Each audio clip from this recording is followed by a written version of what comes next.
नमस्कार, मैं अखिलेश आनंद हूं और आप देख रहे हैं जी कचहरी। आज की कचहरी में उस मुद्दे पर सुनवाई जिसे लेकर देश में महाघमासान मचा हुआ है।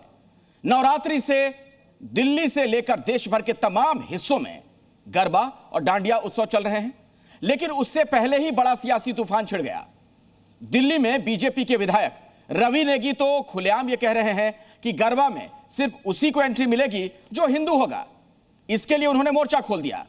वहीं महाराष्ट्र के मंत्री हैं नीतेश राणे, वो भी कह रहे हैं कि अगर धार्मिक भावनाओं को ठेस पहुंचाई तो खैर नहीं।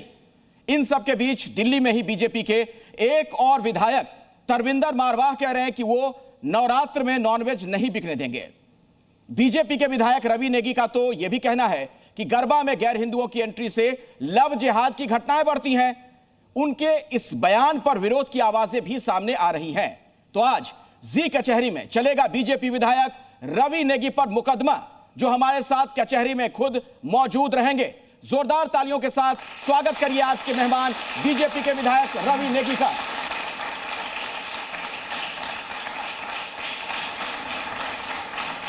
तो आज की कचहरी में कुछ सवाल भी हैं, उसके बारे में भी मैं आपको बता दूं कौन से सवाल आज प्रमुखता से हम यहां पर पूछने वाले हैं।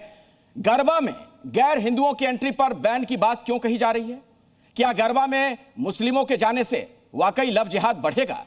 क्या ऐसी मुहिम से सांप्रदायिक तनाव नहीं बढ़ता है? क्यों राजनेता इस तरह की बात करते हैं? नवरात्रि में नॉनवेज बिकने से परेशानी आखिर क्या है? तो जज साहब से पहले मैं अनुमति चाहूंगा। मेरे साथ सुनील गौर साहब यहां पर मौजूद हैं। आप दिल्ली हाईकोर्ट में जज रह चुके हैं, बहुत बहुत स्वागत आपका भी। और अनुमति दीजिए सर, ताकि हम दर्शकों को रिपोर्ट दिखाएं और कार्रवाई शुरू कर सकें। चलिए, तो पहले एक रिपोर्ट आप देख लीजिए। हिंदू जो जाते हैं और गैर हिंदू जाते हैं और उसके बाद जो वो करते हैं वो कहीं ना कहीं शर्मनाक होता है।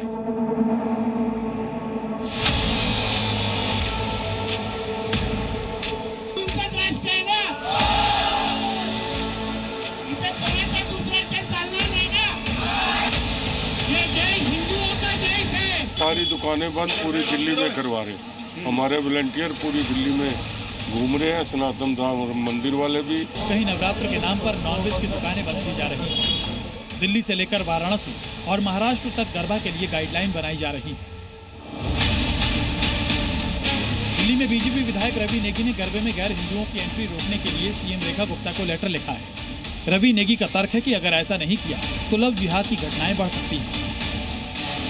आए दिन गरबा में जो गरबा के पंडाल होते हैं, आए दिन का बहुत सारी घटना है। अभी एक भोपाल की घटना थी जहां गैर हिंदू जो जाते हैं और गैर हिंदू जाते हैं और उसके बाद जो वो करते हैं वो कहीं ना कहीं शर्मनाक होता है। लव जिहाद के जो मामले बढ़ रहे हैं, जब गैर हिंदू और जिहादी मानसिकता के जब व्यक्ति जब पंडाल में जाता है जहां हमारी बहन बेटियां गरबा कर रही होती है और वो वहाँ लव जिहाद करने की कोशिश करता है, तो कहीं ना कहीं समाज में एक गलत मैसेज जाता है। वहीं दिल्ली में बीजेपी के दूसरे विधायक तरविंदर मारवाह ने तो नॉनवेज के खिलाफ मुहिम छोड़ दी है। मारवाह का कहना है कि नवरात्रि के मौके पर वो दिल्ली में किसी को नॉनवेज की दुकानें नहीं खोलने देंगे। हर जगह पर ये जा करके और उसके बाद दुकानों पर देख रहे हैं कि कहीं पर भी कहीं कोई मीट की दुकान तो नहीं खुली हुई है, या मीट की दुकान तो यहाँ पर चल तो नहीं रही है, और जो भी मीट की दुकान ये है उसे कहीं ना कहीं उनके द्वारा बंद कराया जा रहा है। क्यों? ये दुकान क्या मीट की दुकान है। इनको कह दिया था कि ये दुकान बंद रखो।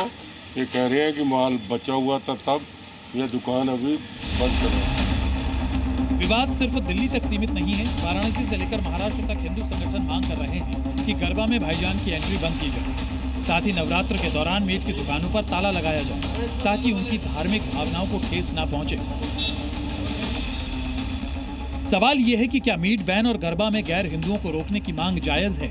क्या इस तरह की मांग करना दूसरे धर्म के मामलों में दखल नहीं है? इस तरह की मांग लोगों की खाने पीने की आजादी में दखल नहीं है? करेंगे इसी पर बड़ी बहस। आप बने रहिए जी न्यूज के साथ। यह रिपोर्ट आपने देख ली। अब हमारे साथ इस कचहरी में कई खास मेहमान जो मौजूद हैं, उनसे भी मैं आपका परिचय करवाना चाहूंगा। वो भी कुछ सवाल हमारे यहां पर पूछने वाले हैं रवि नेगी जी से। रामकृपाल जी का स्वागत करिए जोरदार तालियों के साथ। अकुश श्रीवास्तव जी हमारे साथ मौजूद हैं। स्वामी गणेशानंद जी धर्मगुरु के तौर पर मौजूद हैं। नाजिम खान, आप इस्लामिक स्कॉलर हैं। और सैयद जवाद हमारे साथ पॉलिटिकल एनालिस्ट के तौर पर मौजूद हैं। आप सभी का बहुत बहुत स्वागत। और रवि जी, पहला सवाल मेरा आपसे यही है, ये गरबा में मुस्लिमों की एंट्री ना हो, लव जिहाद हो जाएगा। आरोप आप पर यह लग रहा है कि दरअसल इस तरह की आप बातें जो करते हैं जानबूझकर बोलते हैं, विभाजनकारी राजनीति करते हैं वोट बैंक के फायदे के लिए। भाई अगर गरबे में नॉन हिंदू अगर हमने बोल दिया तो उसमें आपत्ति क्या है? मैं हिंदू हूँ, मैं हिंदुस्तान में रहता हूँ, मैं अपने धर्म के प्रति मेरी जवाबदेही है, मेरी बेटियों के प्रति जवाबदेही है। आज देश में लव जिहाद जो चरम सीमा में चल रहा है, अलग अलग स्टेटों में जो घटनाएं हो रही है, अभी भोपाल की घटना थी हाल में, भोपाल में नाम छुपाकर गरबा में जाते हैं, उसके बाद लव जिहाद की घटनाएं बढ़ती है। तो मैं कहता हूं जब लव जिहाद बढ़ रहा है और आप हाथ में कलावा बांध के आप झूठ बोलकर आप क्यों जाते हैं भैया गरबा में? जब शुक्रवार को नमाज पढ़नी होती है आपको तो आप चौड़े में मस्जिद में जाते हैं टोपी पहनकर, तो उस टाइम गर्व कहां चले जाता है आपका? उस टाइम आपका गर्व कहां चले जाता है? जब सवेर रात होती है इनकी, रात को ये टोपी पहनकर घूमते हैं पूरे बाजारों में, पर जब हिंदुओं के नाम से दुकान खोलनी होती है तब उस टाइम गर्व कहां चले जाता मुस्लिम होने का इनका। तो मैं यही कहता हूं, इस देश में अगर ये देश हिंदुस्तान है तो इस देश में अगर आप लव जिहाद चलाएंगे तो उसको बर्दाश्त नहीं करा जाएगा। नहीं, बेटियों की सुरक्षा के लिए हम खड़े। आप पर आरोप यह भी है रवि जी कि जानबूझकर आप इस तरह की बातें करते हैं ताकि जो मुख्य मुद्दे हैं जनता के उनसे ध्यान भटका दिया जाए, भावनाओं को भड़काया जाए ताकि उसका फायदा हो। जैसे मैं उदाहरण आपके सामने रख रहा हूं, दिल्ली में चुनाव के वक्त आपको देखा गया था, आप जूस की दुकानों पर जाते थे, बाकायदा बारकोड के जरिए चेक करते थे कि हिंदू है कि मुसलमान। उससे क्या होता था? नहीं, बिल्कुल, जब नवरात्रे चलते हैं हमारे, सब लोग व्रत रखते हैं। भाई मेरा अधिकार है, मेरे अधिकार है, अगर मैं व्रत रख रहा हूं मेरा अधिकार है। कोई हिंदू नाम से अगर जूस कॉर्नर खोल रहा है और सोनू जूस कॉर्नर लिखा हुआ है और कोई अगलाग निकलता है तो कहीं ना कहीं मेरी आस्था में ठेस पहुंचती है। अगर मैं उसका नाम उसको बोल रहा हूं सही लिखे तो उसमें आपत्ति क्या है? भाई व्यापार हमसे करना, हमारे लोगों से व्यापार तो करना और नाम छुपाना, अगर किसी नाम क्यों छुपाना? अगर कोई मुसलमान है जूस की दुकान या कोई भी दुकान चला रहा है, उसके यहाँ हिंदू जाकर खाना खा लेगा, जूस पी लेगा, तो उससे क्या हो जाएगा? एक बार बताइए, आजकल इतनी घटनाएं आते हैं। लौनी में एक जूस वाला था जो मुस्लिम समाज से आता था, आपने देखा नहीं है वो क्या मिलाते थे जूस कॉर्नर में? लोग डरे हुए, लोग सहमे हुए। मैं ये नहीं कहता कि सारे मुस्लिम करते, पर कुछ लोग करते हैं जिसकी वजह से पूरे मुस्लिम समाज को इसका सामना करना पड़ता है। अगर नवरात्रों में हम लोग कह रहे कि आप अपना नाम लिखिए, अपने दिखाइए, तो उसमें आफत क्या है? मैंने फिर कहा जब शुक्रवार मैं अगला सवाल आपसे पूछूं जो आप पर आरोप है उस पर मैं आऊंगा रवि जी। उससे पहले मैं दर्शकों को जरा बता दूं, आप दिल्ली चुनाव अगर याद करिए, जो दिल्ली में चुनाव हुआ था, आपको याद होगा मंच पर यही वो शख्स थे रवि नेगी मौजूद थे जो प्रधानमंत्री मोदी ने जब इनके पैर छुए थे बड़ी उसकी चर्चा हुई थी। और मनीष सिसोदिया के बारे में कहा जाता है कि वो विधानसभा क्षेत्र छोड़कर इसीलिए चले गए थे क्योंकि वहां पर इन्होंने चुनाव लड़ने की बात कही थी और अभय ओझा को भी आपने हराया था। तो वहां तो आपने बहुत अच्छा किया, लेकिन जब आप इस तरह की बातें कर देते हैं हिंदू मुसलमान, तो क्या मुस्लिमों को कहीं आप ये नहीं एहसास करा देते हैं कि आप 2 दर्जे के नागरिक हैं? वो भी तो इसी भारत के नागरिक हैं। बताओ, जब मैं चुनाव लड़ता हूं मैं मुसलमान का वोट लेता ही नहीं हूं, मुझे चाहिए, इनका वोट ही नहीं चाहिए होता। तो ये गैर संवैधानिक बात नहीं, मुझे चाहिए नहीं वो इस देश के नागरिक हैं। जब मैं चुनाव लड़ता हूं मैं काम करता हूं उनका। देखो आज अगर स्कीम आती है सरकार की तो सब समाज को एक समान आती है। अगर हम लोग मोदी जी को स्कीम लाते हैं तो उसे मुस्लिम भी इस्तेमाल करता है, उसे हिंदू भी इस्तेमाल करते हैं। पर मैं जब चुनाव लड़ता हूं मैं मुस्लिम से वोट नहीं मांगता। ये तो मैं पहली बार सुन रहा हूं, मुझे लगता है ये बीजेपी का कोई नेता नहीं कहता होगा कि मैं मुस्लिमों से वोट ही नहीं मांगता। मैं तो इस बार चुनाव में खुल गया, मुझे नहीं चाहिए वोट, मेरे हिंदू जिता देंगे और हिंदू ने जिताया मुझे 28,000 से चुनाव जिताया। तो उस इलाके में जो मुस्लिम रहता है उसका प्रतिनिधि कौन होगा? कहा मेरी किसी धर्म से लड़ाई नहीं है। कोई धर्म की आड़ में अगर मेरे हिंदू के साथ गलत करेगा तो मैं उसको छोड़ूंगा नहीं। तो क्या गलत हो जाता है? गलत होता है ना, आप हिंदुओं की आबादी में रहते हैं, आप दुकान, आप नाम चेंज करके चल रहे हैं, आप गरबा में जा रहे हैं, आप कलावा पहन रहे, आप स्कूलों के आगे जा रहे हैं कलावा पहन रहे, तो क्या मतलब है भाई? अगर आप मुस्लिम हैं, जब आप तो आपको तो खुश होना चाहिए कि वो भी सनातनी बन रहे हैं, कलावा बांध रहे हैं। सनातनियों की आड़ में लव जिहाद फैलाने का काम करते हैं। ये आज पूरे देश में जो घटना है, यूपी में जो ऑपरेशन लगड़ा चल रहा है, आज ऑपरेशन लगड़ा चल रहा है, जो बाबा सीधे पैर में गोली मार रहे हैं जो लव जिहाद कर रहा है, और सीधे पैर में गोली लग रही है और वो कबूल कर रहे हैं कि हमने लव जिहाद फैलाया। तो दिल्ली में हम नहीं होने देंगे लव जिहाद। अगर कोई भी गरबा के टाइम कोई भी गैर हिंदू अगर गरबा में जाएगा तो उसकी खैर नहीं। इस देश में मुस्लिमों का भी एक बड़ा अच्छा इतिहास रहा है। देश में आजादी की लड़ाई हो या बड़े बड़े वैज्ञानिक हुए हों, बड़े राजनेता हुए हों, कई मुस्लिम हुए हैं। अब सीधे इस तरीके से अगर उनसे इस तरह की बात करेंगे तो ऐसा लगेगा ना आपकी बात से कि आप तो नफरत करते हैं मुसलमानों से। जब पाकिस्तान में 22% हिंदू थे, आज 1% रह गए, तब तो कोई आवाज नहीं उठाता। जब देश आजाद हुआ, इनको पाकिस्तान दिया, हमें हिंदुस्तान मिला, वहां सारे मुसलमान गए और आज हिंदू भी गए वहां पे। वो हिंदू 22 से 2% रह गए, और जो मुसलमान यहाँ 2% थे वो 2 से 24 हो गए। तो तब तो कोई कुछ नहीं बोलता। हम लोग सबको साथ लेकर चलते हैं, लोकतांत्रिक देश है, पर कोई अगर धर्म की आड़ में हमारे हिंदुओं के साथ गलत करेगा तो उसको छोड़ा नहीं जाएगा। अच्छा, तो कुछ मुसलमानों की आप बात कह रहे हैं। मैंने कहा कुछ मुसलमानों को ऐसे, पूरे मुसलमानों लेकिन आप कह रहे हैं कि मैं वोट नहीं मांगता हूं मुसलमानों से, तो उसमें तो सभी मुसलमान आ गए। मांगता ही नहीं, मैं तो आज भी बोल रहा हूं, मैं मांगता ही नहीं वोट। मेरा आप बयान देख लीजिए, मैं खुल के बोलता हूं मुझे वोट नहीं चाहिए, पर काम करता हूं मैं मुसलमानों का। तो आपके इलाके में जो मुसलमान रहता है उसका प्रतिनिधि फिर आपके अलावा कौन होगा? विधायक तो आप ही है ना वहां के। काम तो मैं ही करता हूं ना उनका। मेरे कार्यालय में अगर वो आते हैं, उनके काम होते, वोट नहीं चाहिए। वोट चाहिए नहीं चाहिए नहीं। तो ये सिर्फ आपका व्यक्तिगत स्टैंड है कि बीजेपी के बाकी मेरा लोग यही कह रहे हैं? व्यक्तिगत स्टैंड है, बीजेपी का नहीं, मेरा व्यक्तिगत स्टैंड है।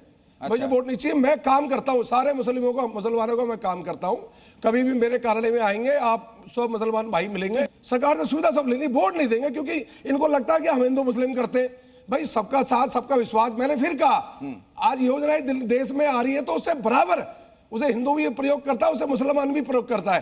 पर जब वोट की बारी आती है, हम कुछ भी कर लें, ये हमें वोट नहीं देते, इसलिए वोट ही नहीं चाहिए। अच्छा, मुझे एक बात बताइए कि मुसलमान भी इस देश के नागरिक हैं, करोड़ों में उनकी आबादी, ऐसा नहीं कि कुछ हजारों में है या लाखों हैं कि आप कहेंगे भाई कहीं और चले जाओ या हम तुमसे बात नहीं करते हैं, तुम्हारा वोट नहीं चाहिए।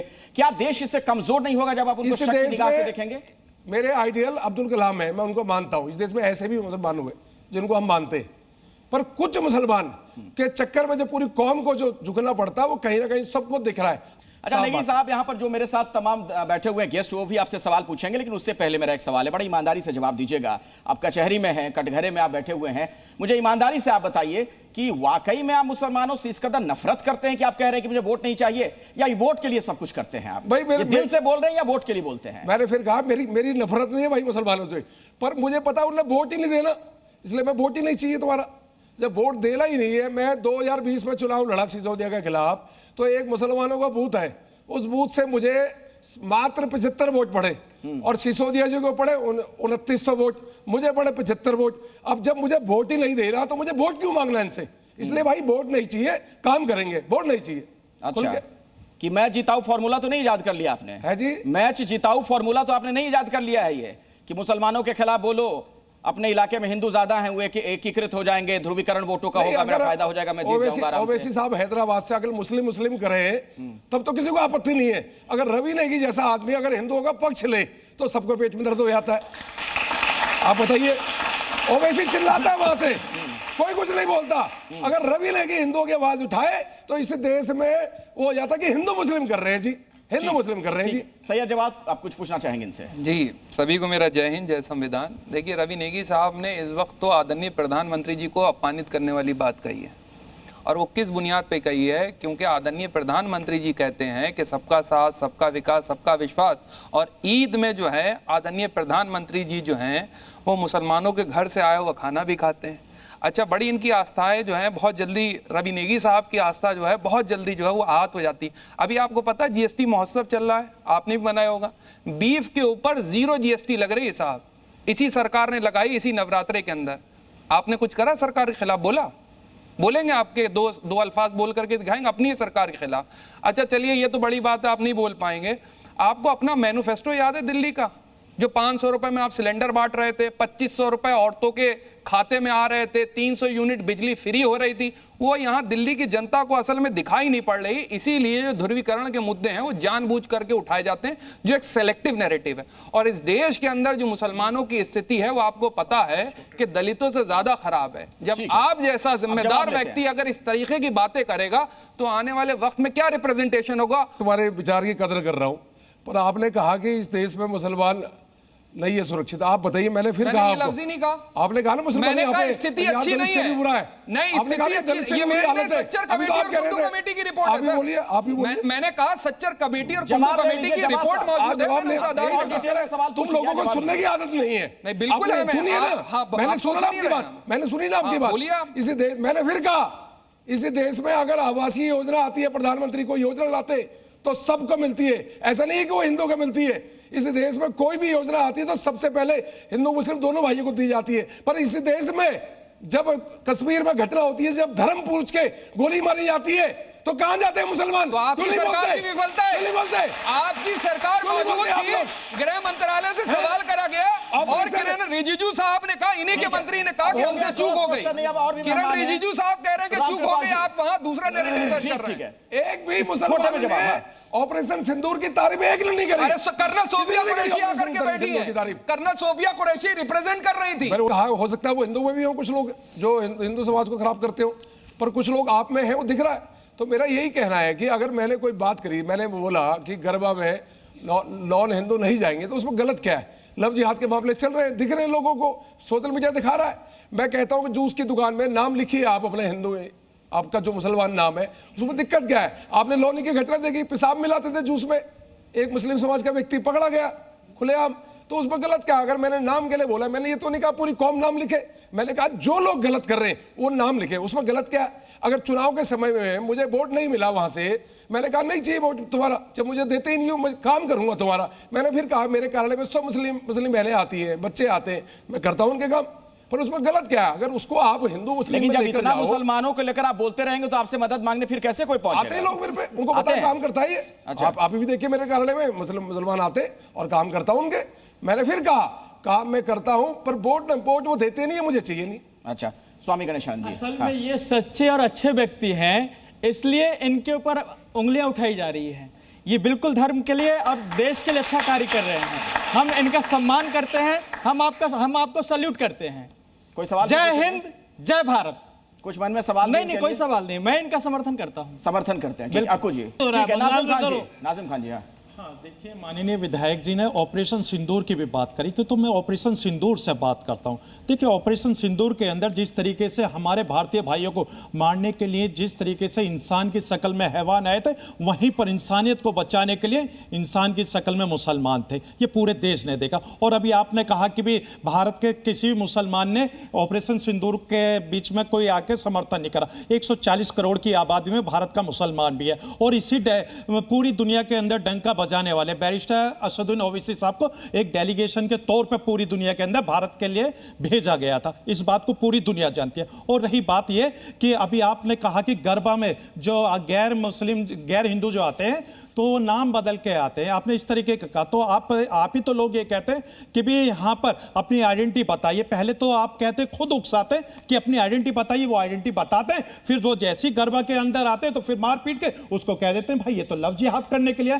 ऐसा आपका कोई आंकड़ा है आपके पास गरबा के अंदर कि गरबा में कितने लव जिहाद हुए? कोई आंकड़ा है? और दूसरी बात आपने नॉनवेज वाली बात आपने की, तो देखिए नॉनवेज आप बंद करना चाहते हैं, ठीक है बंद कर दीजिए 10 दिन के लिए, लेकिन वो जो मीट व्यापारी हैं जिनका आप व्यापार बंद कर रहे हैं उसके 10 दिन के लिए आप लोगों ने क्या सुविधा करी है जिनसे उनका घर परिवार का भरण पोषण हो सके? ठीक है नेगी जी।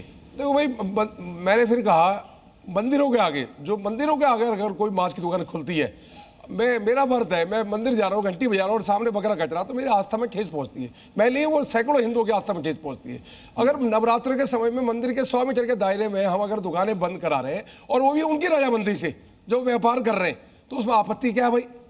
अगर हम नाम चेंज कर रहे हैं किसी का, नवरात्रों में पनीर वाले कोई गढ़वाल पनीर लिख रहा है और कोई असद अली है, उसका नाम हम लिख रहे हैं वहां असद अली, और वो लिख भी रहा अपने मन से, तो उसमें आपत्ति क्या है भाई?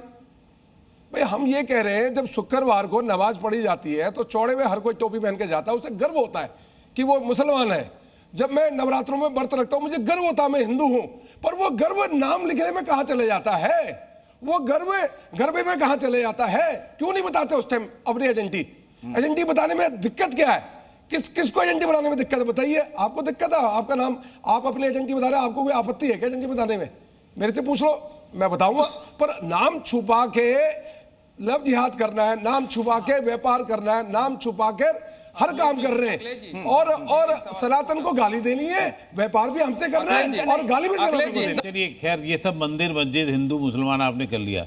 मनीष सिसोदिया को हराया कैसे आपने ये बताइए, और 6 महीने में आपने परिवर्तन क्या किया ये बताइए। हाँ, ये दोनों बातें बताइए। चलिए, नहीं मनीष सिसोदिया को इन्होंने हराया नहीं, खुद ही चले गए थे वहां से। मैंने 2020 में टक्कर दी थी उनको, मैं 1600 वोट से हारा था और 5 साल क्षेत्र में मैं लोगों के बीच में रहा। जब अगला चुनाव मेरा आया 25 वाला, तो सिसोदिया को लग गया था कि हारना तय है, तो वो जंगपुरा चले गए। और वहाँ से हार गए। अवध ओझा को खड़ा किया तो अवध ओझा को मैंने 28,000 से हराया।